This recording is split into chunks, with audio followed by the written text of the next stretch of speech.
कर्कटे पूर्वफल्गुण्यां तुलसी काननोद्भवां पाण्ड्ये विश्वम्बरां गोदां वन्दे श्रीरङ्गनायिकाम्.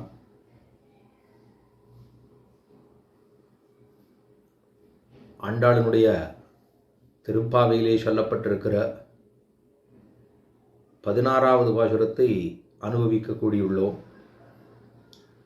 15 பாசுரங்கள் வரியந்தம் கோபிமார்களையெல்லாம் எழுப்பக்கூடிய பாசுரமாக அமைந்தது. புள்ளும் சிலம்பினகான் அப்படிங்கிற 6வது பாசுரம் தொடக்கமாக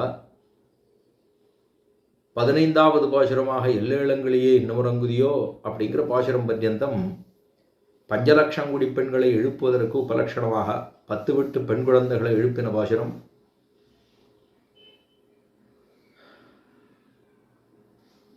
இதற்கப்புறம் 16வது பாசுரத்திலே கண்ணன் பெருமானுடைய திருமாளிகைக்கு சென்று அங்கு இருக்கக்கூடிய எழுப்புவர்களை அங்கு இருக்கக்கூடியவர்களை கைங்கரியம் செய்பவர்களை எழுப்பக்கூடிய பாசுரமாக அமைகிறது 16வது பாசுரம்.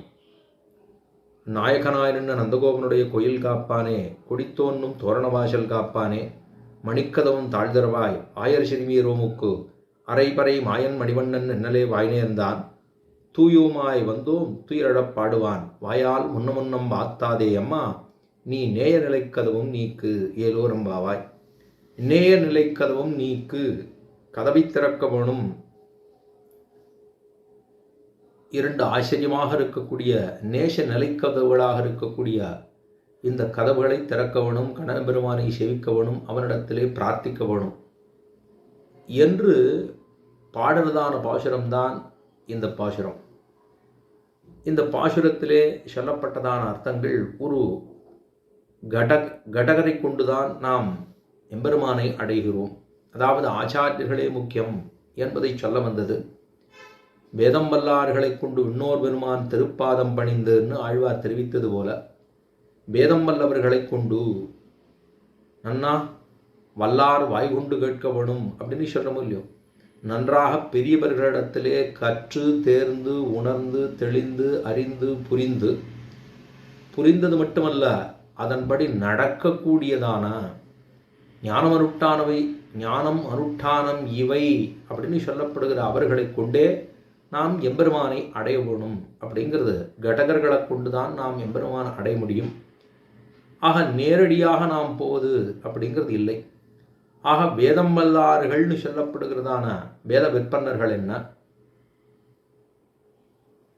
பலகற்று உணர்ந்த பெரியோர்கள் என்ன, அவர்களிடத்திலே அடிபணிந்து ராமன் எப்படி காட்டுக்கு சென்றபோது கூட இங்கே அயோத்தியாவில் இருந்ததை காட்டிலும் பலவாறு தானும் ஆனந்தப்பட்டான். ரிஷிகளுடைய ஆசிரமத்துக்கு சென்னான், கேட்டான்.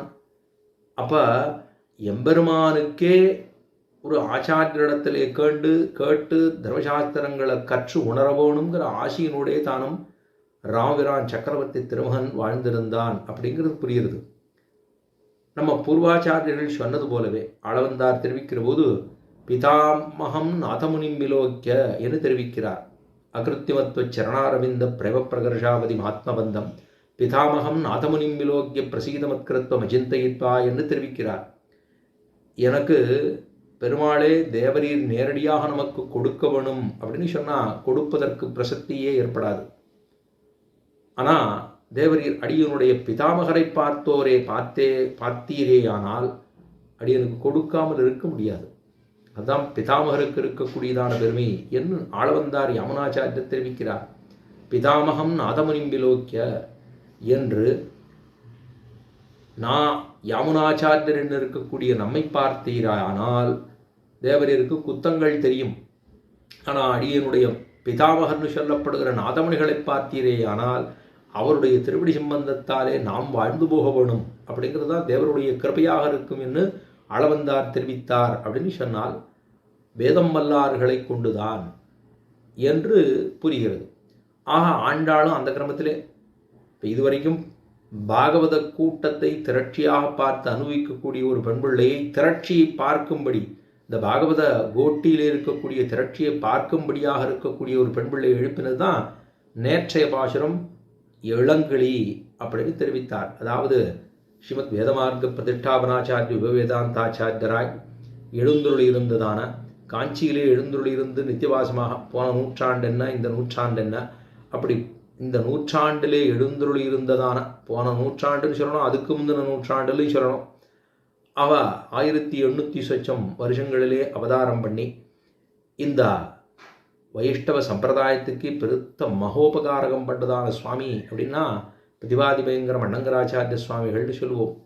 அந்த சுவாமி தன்னுடைய சுவாபதேசார்த்தத்திலே தெரிவிக்கிற பொழுது ஒவ்வொரு பாசுரம் புல்லு தொடக்கமாக ஒவ்வொரு பாசுரமாக ஒவ்வொரு ஆழ்வார்கள் இந்தந்த பாசுரத்துக்கு எப்படி அன்வயமாகிறார்கள் அப்படிங்கிறத தெரிவித்திருந்தார்.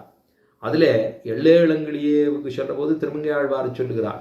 திருமங்கை ஆழ்வார் எல்லே இளங்கிளியே என்ன, ஏன்னா ஆழ்வார் பல இடங்களிலே கிளியினுடைய விஷயத்தை சொல்லுவார். கிளிங்கிறது சொல்கிறத சொல்லும் இல்லையே திருப்பி அழகாக சொல்லும். அதனுடைய மடற்றோசி கிளின்னு சொன்னால் ரொம்ப நல்லா இருக்கும். அதுக்காக அடிக்கடி தான் வளர்த்ததனால் வயம்பெத்தேன் வருகவென்னு மடக்கிளி அப்படின்னு பல இடங்களிலே கிளியினுடைய பிரஸ்தாபத்தை ஆழ்வார் திருமங்கை ஆழ்வார் தெரிவிக்கின்றபடினால அவரை எல்லே இளங்கிளியே என்று தெரிவிக்கிறார். அதில் பல சப்தங்கள் வரும். அவர் எப்படியாம் நடந்து கொண்டார் ஆழ்வார், அதாவது சொன்ன சொல்லியே திருப்பி சொல்வார்னா மாறன் பணித்ததான தமிழ்மறைக்கு மங்கையர்கோன் ஆரங்கங்கூர் அவதரித்தன்னு அது அவர் சொன்னதுக்கு மாறன் பணித்ததான வேதத்துக்கு 6 அங்கங்களை கொடுத்தவர் ஆழ்வார்னா அவர் சொன்னதுக்காக திருப்பி சொன்னார் இல்லையோ, அதனால கிளின்னு சொல்லுவார். அதே போல் வாழ்ந்தே பூமின் அதில் சில்லேன் நடையின் மீன்னா சில்லேன் நடையின் மீன் நங்கமீர் போதருகின்றேன் வந்துட்டே சத்தம் போடாதுங்கோ, எப்படி வெட்டு வெட்டுன்னு பேசுகிறேன்னுங்களா, சிவிட்கன்னு பேசாதீகோள் அப்படின்னா ரொம்ப அப்படியே நறுக்குன்னு பேசுகிறான் அப்படின்னு சொல்லுவோம் இல்லையோ.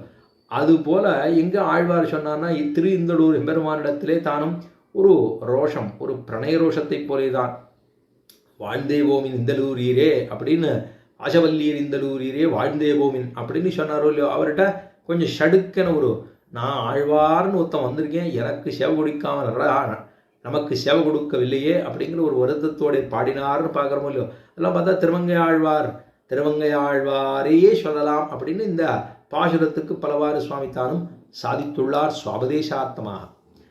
அது ஒரு பக்கம் இருந்தாலும் அந்த எல்லை இளங்கிலேயே வரையும் பாடி முடிச்சாச்சு. இப்போ விண்ணோர் பெருமானை கொண்டு திருப்பாதம் பணிய வேணும் அப்படிங்கிறதாக சொல்லியிருக்காளோ இல்லையோ. அதில் நாயகன் யாரு அப்படின்னா நந்தகோபனே நாயகன். முதல்ல ஆரம்பத்தில் பார்த்தாலும் அதாவது கூர்வேல் கொடுந்துடன் நந்தகோபன் குமரன்னு சொல்லிட்டா. நமக்கு ஆச்சரிய நம்மளை யாரை சேவிக்க வந்திருக்கோம்னா நாயகனாக நின்னக்கூடிய நந்தகோபன், இந்த நந்தகோபனை தான் சேவிக்க வந்திருக்கோம். இவர் வச்சுக்கணும், இவரை பிடித்து கொண்டு கோயில் காப்பான பிடிக்கணும், வாசல் காப்பான பிடிக்கணும், ஆரெல்லாம் குறுக்க வராளோ எல்லார் திருவடியிலையும் விழணும், விழுந்து சேவிச்சுட்டு நீங்கள் தான் எங்களை ரட்சிக்கணும் அப்படின்னு அவர்களிடத்திலே பிரார்த்தித்து கொண்டு அதுக்கு பிற்பாடு நம்ம போய் பெருமான் இருக்கக்கூடிய இடத்திலே போய் அவனை சேவித்து அவனை எழுப்ப வேணும், துயிலெழுப்ப வேணும் அப்படின்னு அவன் சொன்னதாக சில விஷயங்களை சொல்லி கொடுக்குறேன்னு சொல்லியிருக்கான். அதுக்காக வந்திருக்கோம் அப்படின்னு பிரார்த்திக்கிற பாசுரம் தான் இன்னைக்கு நித்தியப்படி பெருமாளை திருவாராதனம் பண்ணும்போது இந்த பாசுரத்தை சொல்லி தானே பெருமாளை எழுப்புறோம். அவனுடைய கோயிலாழ்வானை எழுப்புகிற பொழுது கராதாடனம் செய்து இந்த பாசுரத்தை சொல்லி தான் எழுப்புறோம். அப்போ நாயகனாயன நந்தகோபனுடைய கோயில் காப்பானே இவா எல்லாம் வந்துட்டா. பெருமான் அதாவது நந்தகோபருடைய திருமாளிகையை அடைந்து வந்துட்டா அப்படின்னு உடனே அவர் தான் அங்கே இருக்கக்கூடிய பெரியவர். நாயகனாக இருக்கக்கூடிய நந்தகோபனுடைய கோயில் அப்படின்னா அவர் இருக்கக்கூடியதான வீடு இல்லம், அந்த கோவில்னு சொல்கிறோம். கோவில்னா பெருமாள் குடியிருக்கக்கூடிய இடம் கோவில்.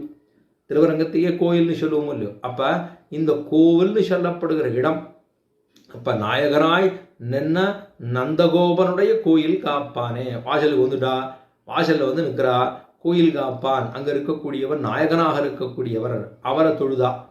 அதுக்கப்புறம் நந்தகோபனுடைய கோயில் காப்பானே, நந்தகோபனுடைய கோயிலை காக்கக்கூடியவனே. வாசலில் இருக்கா, நிறைய பேர் நின்றுட்டு இருக்கா, வாசலில் நிற்கிறான்னா அவர்கள் காவல் காத்து கொண்டு கிடக்கிறார்கள்.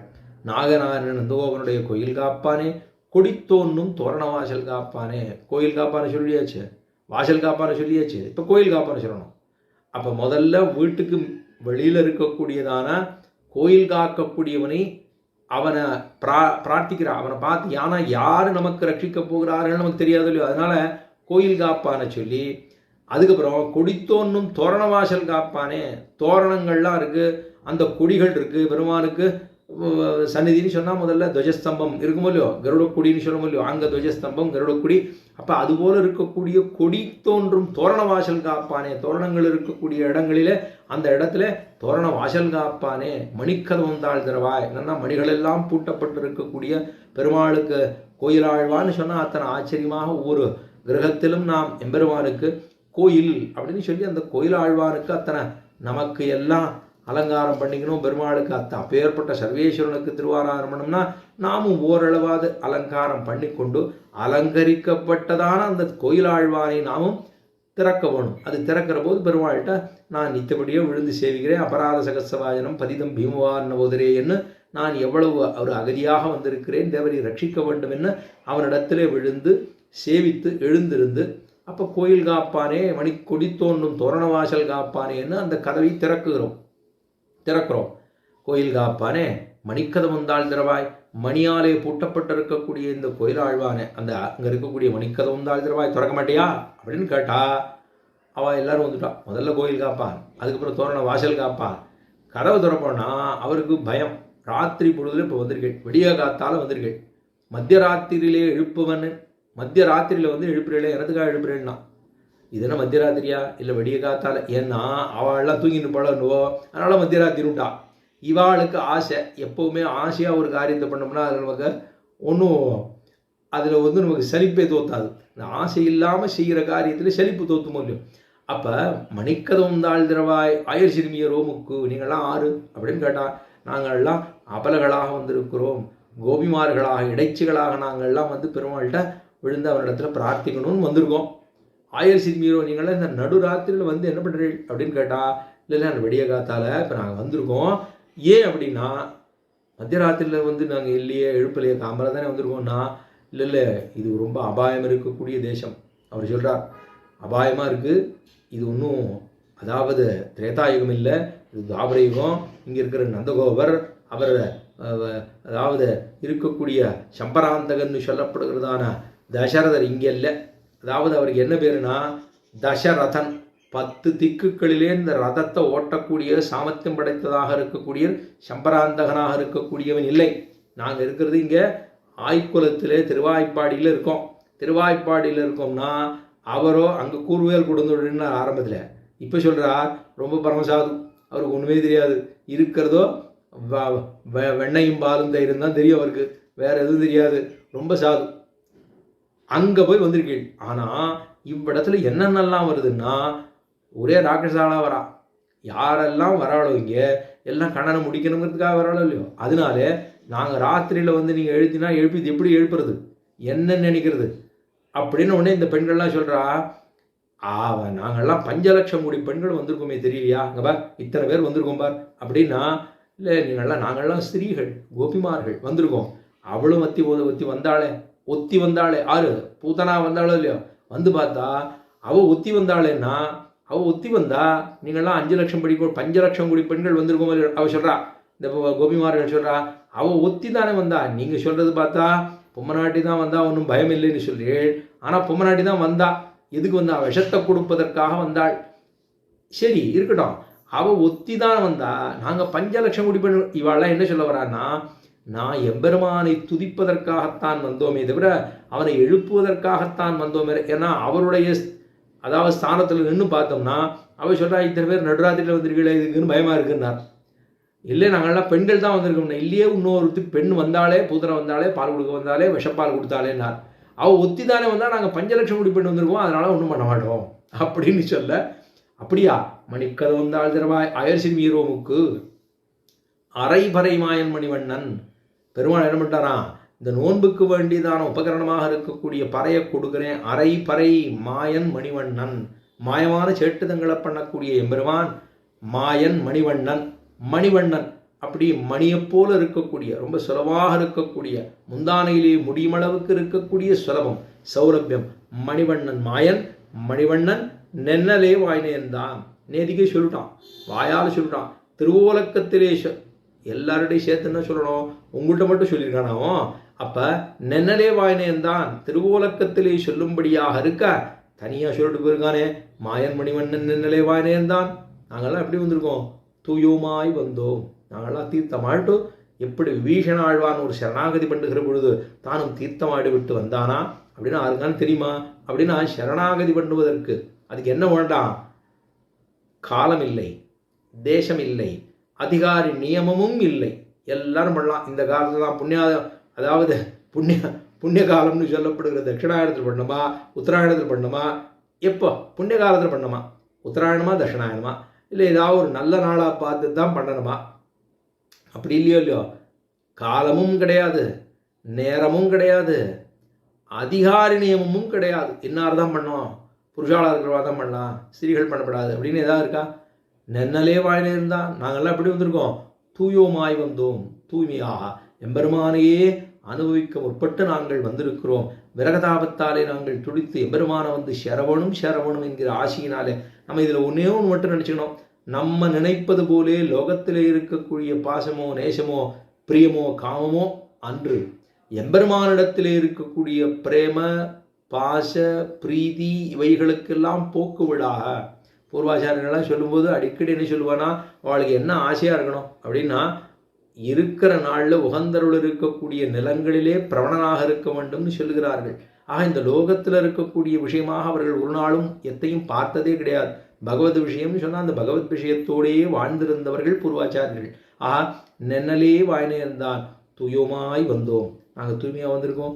துயிலழப்பாடுவான், நாங்கள் அவன் துயிலிருந்து எழ வேண்டும் என்பதற்காக பாடுகிறோம். துயோமாய் வந்தோம் துயிலழப்பாடுவான் வாயால் முன்னம் மாத்தாதேயம்மா. நேதிக்கு நீ சொல்லியிருக்கே, எல்லாருக்கிட்டையும் சொல்லியிருக்கே, தனியாக சொன்னியா, எல்லார்கிட்டையும் தான் சொல்லியிருக்கே, வந்து உங்களுக்கு பர கொடுக்குறேன், வாயால் முன்னம் மாத்தாதே, முன்னாடியே சொல்லிட்டான். ஏன்னா இந்த இந்த கோயில் காப்பானுக்கும் வாசல் காப்பானுக்கும் இவாளுக்கெல்லாம் வியாக்கியானம் பண்ணிருக்கா. நீங்கள்லாம் வந்திருக்கேன்னு அவர் நிறுத்தி வச்சுட்டு நீங்கள் எதுக்காக வந்திருக்கீள், எனதுக்காக வந்திருக்கீள், யாரை பார்க்க வந்தேன், என்ன உங்களுக்கு இதில் அதாவது உங்களுக்கு இதனால என்ன பலன் ஏற்படுகிறது, எதற்காக வந்தீல் சொல்லுங்கோ அப்படின்னு. இப்போல்லாம் ஏதாவது ஒரு இடத்துக்கு போகணும், சந்நிதிக்கு போகணும்னாலே சில இடத்துல போய் அங்கே நிறுத்தி வச்சுட்டு இத்தை கொடுங்கோ அத்தை கொடுங்கோ, இது எடுத்துன்னு வந்திருக்கீங்களா, அது எடுத்துன்னு வந்திருக்கீங்களா, அத்தை கொடுங்கோ இத்தை கொடுங்கோ, எங்கேருந்து வந்திருக்கீங்க, யாரை பார்க்க, எல்லா கேள்வி கேட்குறாளா இல்லையா? அது லோகத்தில் இருக்கக்கூடிய மக்களிடத்திலேயே இத்தனை கேள்வி கேட்பார்களே என்னால், அப்போ எம்பெருமானை போய் சேவிக்கணுங்கிறதுக்காக போகிற பொழுது எல்லாம், ஏன்னா அவருக்கு எம்பெருமான் மேலே இருக்கக்கூடியதான அந்த பிரதிபக்தியினாலே அவர் அத்தை செய்யவில்லை. அதனால எல்லாம் கேட்டார், விஷயங்களெல்லாம் தெரிஞ்சு கொண்டு கடைசியாக சொல்றார், வாயால் முன்னும் மாத்தாதேயம்மா நீ நேரலைக்கதவும் நீக்கு. அப்படின்னா பெருமாளை நாங்கள் எழுப்புவதற்காக வந்திருக்கிறோம். அவனை அவனுடைய இடத்துக்கு கூட்டி சென்று எங்களை அவன் முன்னாலேயே நிறுத்த வேணும். வாயால் முன்னும் மாத்தாதேயம்மா நீ நேய நிலை கதவும் நீக்கு. 2 கதவுகள் இருக்கே, ரெண்டும் ஒன்றுக்கு ஒன்று இருக்கக்கூடியதான நேசமான நிலைக்கதவுகள் இருக்கே, அந்த நிலைக்கதவுகள். ஏன்னா இந்த இடத்துல தான் நிலைக்கதவுகள்னு சொன்னாலே அது அதாவது படி இருக்கும் இல்லையோ, படி இருக்கக்கூடிய இடம், அதுக்கு தான் குலசேகரன் படின்னு சொல்ல முடியும். ஒவ்வொரு சந்தியிலும் குலசேகரன் படி. திருமலையிலுக்காக குலசேகர ஆழ்வார் மங்களாசாசனம் பண்ணார். படியாய் கிடந்து உன் பவளவாய் காண்பேனே அப்படிங்கிற இடத்த படியாய் கிடந்து உன் பவளவாய் காண்பேனேன்னு வச்சுக்கணும். படியாக கிடந்து உன் பவளவாய் காண்பேனேன்னு ஒன்றா சொல்லக்கூடாது. படியாக கிடக்கிறது ஒன்றும், பவளவாய் ஒன்றும், கிடந்து ஒன்று, படியாய் கிடந்து உன் பவளவாய் காண்பேனே அப்படின்னு மங்களாசாசனம் பண்ணார். அந்த இடத்துல கதவுகள் 2 இருக்கும் இல்லையோ, அந்த கதவுகள் 2ஐயும் திறந்து நேய நிலை கதவும் நீக்கு ஏலோ ரம்பாவாய்னு பிரார்த்தித்தது 16வது வாசகம். இப்போ நமக்கு முக்கியமான விஷயம் என்ன என்றால், அதாவது திருவரங்கத்திலே இருக்கக்கூடியதான அந்த விஷயங்களை பற்றி பார்த்துட்டு இருக்கோம். திருவரங்கமாநகர் அப்படிங்கிற தலைப்பில் திருப்பாவையும் திருவரங்கமாநகரும் அப்படிங்கிற இடத்துல போன வரைக்கும் அந்த ஈரங்கொல்லி வண்ணானானவன் எம்பெருமான் அதாவது ஈரங்கொல்லி வண்ணான் அவன் எம்பெருமானுடைய திருமஞ்சனத்தை அதாவது அனுபவித்து அதில் வரக்கூடிய தீர்த்தத்தை எடுத்து, அது ஈரங்கொல்லி வண்ணான்னே சொல்லுவார்கள், அதை தீர்த்தத்தை எடுத்து ரொம்ப வருஷமாக சாப்பிட்ருக்கார். அதனால் அந்த தீர்த்தத்தை சாப்பிட்ட பிற்பாடே இன்னார்தான் எம்பெருமான் நம்பெருமாள் அப்படிங்கிறத காமிச்சாரும் இல்லையோ, அதுக்கு திருத்தாழ்வரை தாசன் இதெல்லாம் கோயில் ஒழுகில் சொல்லப்பட்ட விஷயம். அதை விண்ணப்பம் பண்ணுகிறேன். கோயில் ஒழுகில் 189 அதாவது பகுதி 1 அதில் 189வது பக்கத்திலே திருத்தாழ்வரை தாசர் அப்படின்னு இவாளெல்லாம் ஆறுனா குடவர்கள், அதாவது அவர்களெல்லாம் பெருமாளை எழுந்துருள பண்ணி கொண்டு நேர திருமலைக்கு எழுந்துருனாலும் அவர்களை அழிமணவாள பெருமாள் என்ன சேரபாண்டியன் சிங்காசனத்தில் எழுந்துருளி ஏறியவளி அதாவது கொடவரை அழிப்பித்து இவர்கள் தான் போய் திருமலையில் பெருமாளை எழுந்துருளை பண்ணி கொண்டிருந்தான்னு கீழே விண்ணப்பம் பண்ணியிருந்தேன். கொடவர்கள் அப்படிங்கிறது அவர்களை திருத்தாழ்வரைதாசர் அப்படின்னு அவர்களுக்கு அருளப்பாடு இன்றும் உண்டு. அவர்களுக்கு சகல பரிசைகளும் சாதித்தருளை அந்த விருத்தனாக இருக்கக்கூடிய வண்ணான் அவனுக்கு என்ன பேருனா ஈரங்கொல்லி அப்படின்னு அவருக்கு இன்னைக்கும் பகுமானம் கொடுத்து அவருக்கு அருளப்பாடு உண்டு. ஈரங்கொல்லி வண்ணான் அப்படிங்கிறது இதெல்லாம் அவர்களுக்கு நடந்தது. அதனால கொடவர்களுக்கு திருத்தாழ்வரைதாசர் என்னும், இந்த வண்ணானுக்கு ஈரங்கொல்லி தாசர் ஈரங்கொல்லி வண்ணான் அப்படிங்கிறதாகவும் பட்டப்பேர் சொல்லி, அதுக்கப்புறம் குலசேகரன் திருவீதியில் இருக்கக்கூடியதான வடக்கு வாசல்ல பஞ்சு கொண்டான் அதுவும் கிழப்பம் விண்ணப்பம் பண்ணியிருந்தேன். அவர் தான் துலுக்கரோடு பட பண்ணி அது சரீரத்தை உபேட்சித்தபடியினாலே அவர்களை எல்லாத்தையும் விட்டுவிடாலே உயிரை படுத்தலையோ அப்போ விட்டபடியினாலே அவர்களுக்கும் அந்த வாசல்ல இவர்கள் எழுந்துள்ளுகிற பொழுது அவர்களுக்கு என்ன பேருனா பஞ்சு கொண்டானுக்கு அருளப்பாடு அப்படிங்கிறது உண்டு, அதுவும் உண்டு. அதுபோல மற்றபடி சுரதானியை அதாவது கானரசத்திலேயே அவர்களை அதாவது அங்கே போய் அந்த ராஜாவை மகிழ்ச்சி படுத்தினபடினால அவளுக்கு பாடுவார்களுக்கு என்ன பேருனா இசையறியும் பெருமாள் கூட்டத்தார் அப்படிங்கிற அருளப்பாடும் இன்றும் உண்டு. இதெல்லாம் ஒரு பக்கம் இருக்கணும். ஆனால் இது எங்கே நடந்ததுன்னா கிட்டத்தட்ட 1369 கீழே சொன்ன கோபண்ணராயன் அப்படிங்கிற ராஜாவும் கடைசியாக வந்து சேர்ந்தார், எடுத்து கொண்டு வந்தார். பிரதாபரீபன் அப்படிங்கிற ராஜாவோட 2 பேரும் பெருமாளை எழுந்துருள பண்ணினார்கள்ங்கிறத பார்த்தோம். அதுக்கு இது என்ன பிரமாணம்னா 1321 கிட்டத்தட்ட 59 வருஷம் 59 வருஷம்னு சொல்லப்படுகிறது. இதெல்லாம் 191வது பக்கத்தில் கோயிலூழே பகுதி 1 சொல்லப்பட்டுள்ளது. இது அதாவது சில இடத்துல அதாவது 1321 1371 சொன்னோம்னால 1269 1370 பர்யந்தம் சுவாமி வேதாந்த ஆசிரியருடைய காலம். அதே போல பிள்ளைலோகாச்சாரியருடைய காலம்னு சொன்னோம்னா 1205 அதாவது 1205 1311 வரைக்கும் அவருடைய காலம். இதெல்லாம் நடந்தது. இவர்கள் அது பிள்ளைலோகாச்சாரியருடைய காலம் முன்னாடி. இப்போ எம்பெருமான் அதாவது இது சொல்லுது 1369 அவர் சுவாமி வேதாந்த தேசிகன் பரமதித்தார். 370 மணவாள மாமுனிகளுடைய அவதாரம் 1370 எம்பெருமான் திரும்ப வந்தது அப்படின்னு சொன்னால் 1371க்கு நம்பெருமாள் ஆஸ்தானத்தை அடைந்தார் அப்படிங்கிறது பிரசித்தம், எல்லோருக்கும் தெரிஞ்ச விஷயம். இதில் இதுக்கப்புறமாக இது சில இடங்களில் அதாவது இது 195வது பக்கத்தில் பிள்ளலோகஞ்சரி அருளி செய்திருக்கக்கூடிய பிரபன் யதீந்திர பிரவண பிரபாவம் அப்படிங்கிற ஸ்ரீகோஷத்தில் பிள்ளலோகாச்சாரியார் அடைமணவாள பெருமாள் அதாவது அடைமணவாளர் உபயநாச்சிமார்களோடு 1323ஆம் ஆண்டு நடைபெற்ற உலுக்கனுடைய படையெடுப்பு காரணமாக தெற்கு நோக்கி பண்ணிக்கொண்டு எழுந்தருளை பண்ணிக்கொண்டு போனாருங்கிறது தெரிவிக்கின்றது. ஆனால் நம்பெருமாள் கோயிலை விட்டு வலசையாக எழுந்துருளினது அப்படிங்கிறது எப்பன்னா சர்வச்சேதனரும் ஜீவிக்கும்படியாக சரமப்பிரமாண பிரமேய பிரமாத்ரு வைபங்களை பிரசாபித்து கொண்டு பிள்ளலோகாச்சாரிய பெருமாளுக்கு பிராணபூதராக எழுந்துள்ளிருக்கும் காலத்திலே இது நடந்தது. ஸ்ரீரங்கத்திலே துருஷ்க கிராந்தமாய் குடியிருப்பு போகாமல் அப்போ என்ன பண்ணா பெருமாள் நாச்சியாருடைய புறப்பட்டு பெரியபெருமாளுக்கு திரும்பே கல்காப்பு சாத்தி அதுக்கப்புறம் கல்லால் சுவர் எழுப்பி ஒரு விக்கிரகத்தை எழுந்துருளை பண்ணி எல்லா இடத்துக்கும் ஒவ்வொரு இடத்துக்காக எழுந்துருளை பண்ணி கொண்டு போனார்கள். சுற்றமெல்லாம் பின்தொடர தொல்கானம் அடைந்தவனேன்னு சொல்லும்படிக்கு எல்லா இடத்துக்கும் எழுந்துருளை பண்ணி கொண்டு போனார்கள். அதுக்கப்புறம் கடைசியாக எங்கே வந்தது அதுக்கப்புறம் மங்களா அதாவது பிரவிஷ்யது மகாரண்யம் ராமோ ராஜீவலோச்சனஹா அப்படின்னு சொல்லும்படியாக எம்பெருமான் அதாவது வனத்துக்கெல்லாம் எழுந்துருளி அதுக்கப்புறம் சர்வஸ்வதானம் பண்ணியுள்ள சில இடங்களில் திருடர்களுடைய தாக்கம் கூட இருந்ததாம்.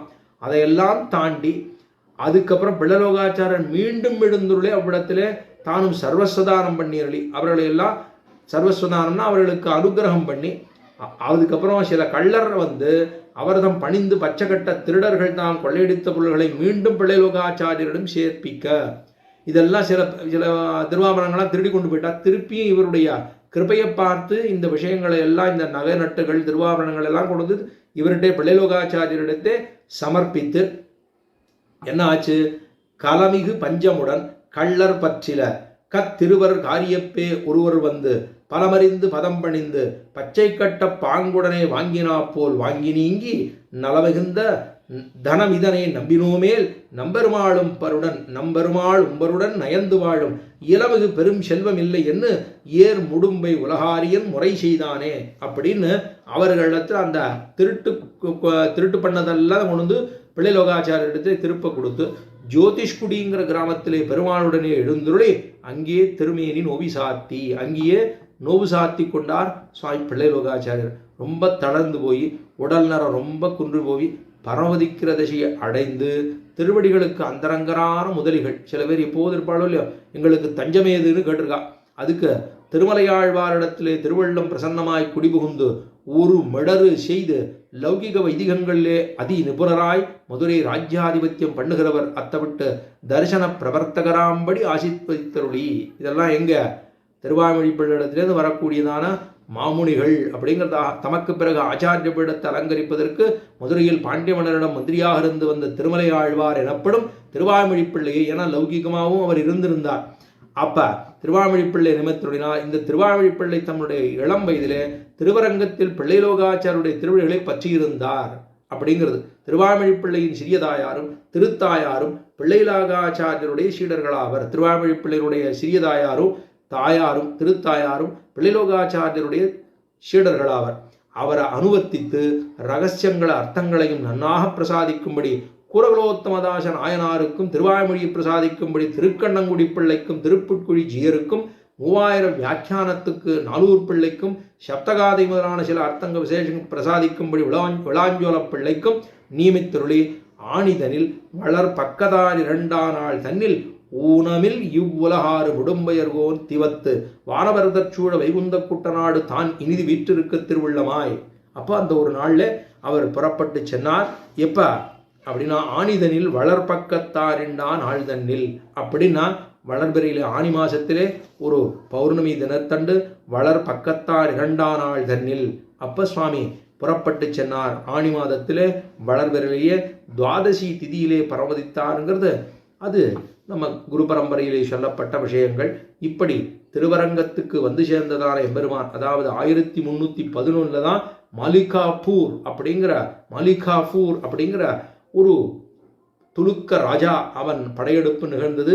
அதில் பண்டிமேற்று அதாவது பெரிய சண்டை நடந்ததுன்னு சொல்ல இல்லையோ, மேட்டுப்பன்றி ஆழ்வானுடைய கலகம் நடந்தது அப்படின்னு சொல்லுவார்களோ இல்லையோ. இது 12000 முடிதிருத்திய பன்றியாழ்வான் மேட்டு கலகம் அப்படின்னு கோயிலொழுகு குறிப்பிடுகிறது. இதெல்லாம் பெருமாள் திருவரங்கத்தை விட்டு அகன்று 59 ஆண்டு திருமலை காடுகளிலே மறைவான இடங்களில் கோயில் கொண்டிருந்ததாக கோயிலொழுகு குறிப்பிடுகிறது. இதன்படி நம்பெருமாள் திருவரங்கத்தை விட்டு அகன்ற ஆண்டு மாலிகாபூர் படையெடுத்த ஆண்டாகிய 1310 1311. அந்த ஆண்டு ஒரு வருஷத்தை ஒட்டி தான் வருது. குருபரம்பரவர்கள் தருகிற செய்திகளின்படி அழகிமணவாளன் உபயநாச்சிமார்களையும் பிள்ளை உலகாரியன் 1323ஆம் ஆண்டில் நடைபெற்ற உலுக்கான் படையெடுப்பும் போது, அதான் மாலிகாபூர், இவனே முகமது திக்லக் அப்படின்னு பிற்காலத்திலே முடிசூடிக்கொண்டான். இந்த படையெடுப்பை 12000 முடிதிருத்திய பன்றியாழ்வான் மேட்டு கலகம் அப்படின்னு கோயிலொழு சொல்லுகிறது. தெற்கே எழுந்துருளை பண்ணிக்கொண்டு ஜோதிஷ்குடி எழுந்துருளை பண்ணிக்கொண்டு ஜோதிஷ்குடி என்ன, கோழிக்கோடு என்ன, திருநாராயணபுரம் என்ன, திருக்கணாம்பி என்ன, இந்த ஊர்களை கடந்து திருமலைக்காடுகளிலே சில காலம் மறைவான இடங்களில் கோயில் கொண்டிருந்தார் நம்பெருமாள். அப்ப அதன் பிறகு திருமலை கோயிலே எழுந்துள்ளிருந்தார். அவ்வாறு திருமலை எழுந்துள்ளிருந்த காலத்தில் வீரகம்பன் உடையார், செஞ்சிமன்னனான கோபராராயன் ஆகியோருடைய பெரும் முயற்சியாலே அழகிமணவாளன் திருவரங்கத்துக்கு மீண்டும் எழுந்துள்ளினார் என்று காணப்படுகிறது. இது கோயில்களிலே இதுவும் சொல்லப்பட்டிருக்கு. அதனால மேலே சொல்ல வேண்டிய அர்த்தங்களை அடுத்த நாள் விண்ணப்பம் பண்ணுகிறேன். ஏன்னா சில இடங்களில் நம்ம சொல்கிற போது அதில் ஸ்ரீகோஷத்தில் இருக்கிறத மட்டும்தான் அடியேன் விண்ணப்பம் பண்ணுகிறேன். ஏன்னா இதில் பிரதிப்புன்னு பார்த்தோம்னா பெரிய பெரிய சுவாமிகள் எல்லாம் இதுக்கு மங்களாசாசனம் பண்ணி அணிந்துரையெல்லாம் சொல்லி இருக்கிறார்கள். அப்படி சொன்னது வேணால் கொஞ்சம் அப்படி எதுவோ அதாவது ஒரு கோர்வை இல்லாமல் சொல்லியிருந்தால் அடியேனை பொறுத்து கொள்ள வேண்டுமாக பிரார்த்தித்துக் கொள்கிறேன். ஆனால் நடந்த விஷயம் இதுதான் என்பதை இந்த காணொலியிலே தெரிவித்துக் கொண்டு மேலே சொல்ல வேண்டிய அர்த்தங்களை அடுத்த நாள் விண்ணப்பம் பண்ணுகிறேன். இப்பொழுது ஆண்டாள் திருவடிக்கு பல்லாண்டு பாடி அமைகிறேன்.